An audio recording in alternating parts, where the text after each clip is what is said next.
Hey, welcome to the Metal Bar. I'm Ricardo, and this, of course, is the legendary Dino Caceres. Dino, welcome. Well, thank you very much. I'm happy to be here. I just got off the plane all the way from Los Angeles, California, and here we are talking to you now.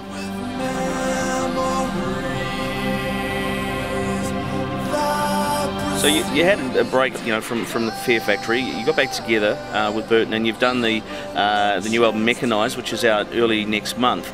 Yeah. How did the approach to that album maybe differ from what you'd done in the past, given the break? Well, believe it or not, this is probably one of the fastest records that we ever did in our career. Previously, we've done records and it always took 2 or 3 years in between each record, and this time it only took us 6 months to complete the whole project, 4 months to write it, and 2 months to record it.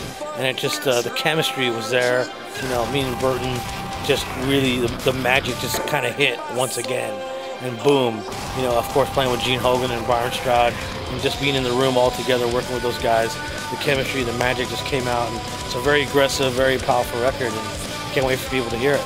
It's always been a signature of your sound, particularly as yourself as a musician, but also the band.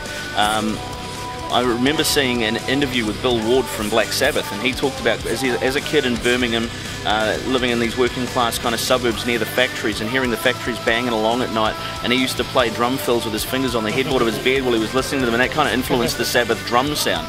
Where does this, because it almost sounds like a factory full of jackhammers at times, the sound that you've got going. Where does that sound come from? Where did you get that inspiration from? Well, obviously when we were all younger, we were discovering all that kind of music, from what you were saying, Bill Ward and the industrial sound and stuff like that.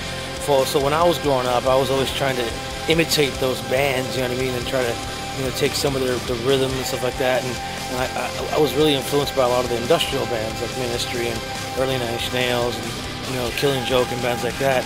They always used like samplers to always sample the guitar, and it always sounded like one big loop. So I always try to imitate that. And then as far as drums, when I was growing up, I always felt that the drummers always didn't do enough, back in the early 80s. They should follow the guitar a little more, and just, the combination of wanting, craving the drummer to follow the guitars more, and me, emulating all the looping and stuff like that, and putting those two together, kind of came out this, mechanical rhythm type of sound. That's kind of how it came about. Yeah, that's and you can hear it probably from what I've heard of the new record. I've heard a couple of tracks off the new record, and it's even more to the fore. It's probably the heaviest, I think, Fear Factory record in a long time. Yeah, it has aspects of Soul in the Machine. It definitely has the energy of Demanufacture, and it has the maturity in the writing of Obsolete. So it's a combination of all 3 records, I would say. Plus, some new elements that Gene Hogan brings into it.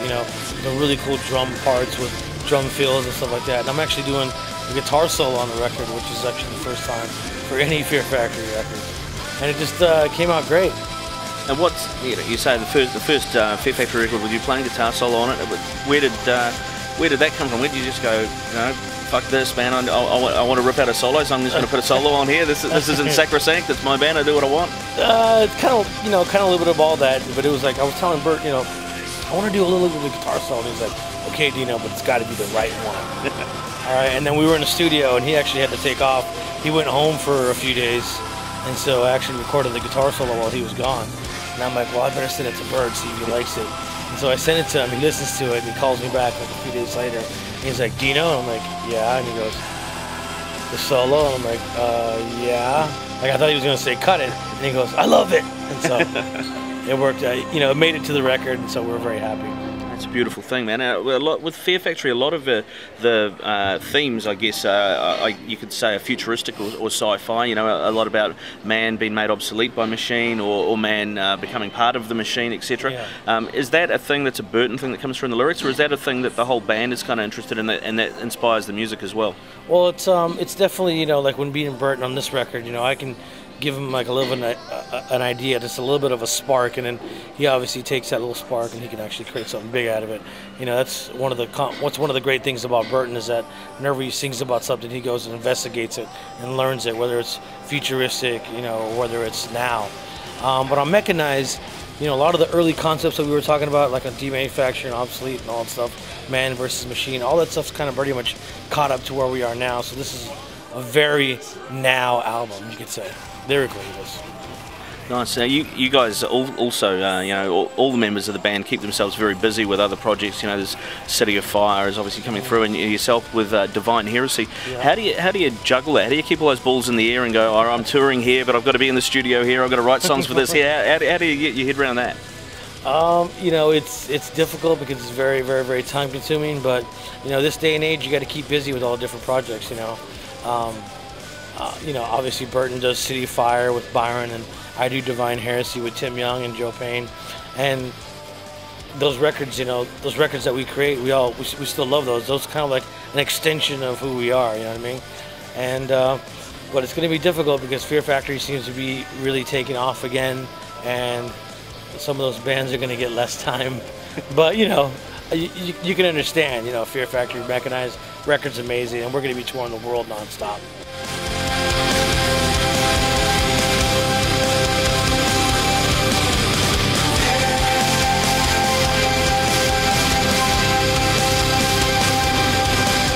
We just finished the video for Fear Campaign, and it's going to be very. I think it's going to be pretty. I think it's going to be banned because it's pretty intense. It's pretty graphic, and obviously Fear Campaign is obviously anything that, you know, it's a campaign of fear, and the video, it goes through all different aspects of what causes fear, and part of them are some of it's pretty graphic, and a lot of you can't really show on TV, and so I think it might get censored.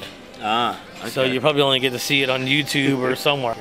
Beautiful. Hey, Dino, thank you very much. I know you've just flown in from LA. Thank you very much for your time, brother.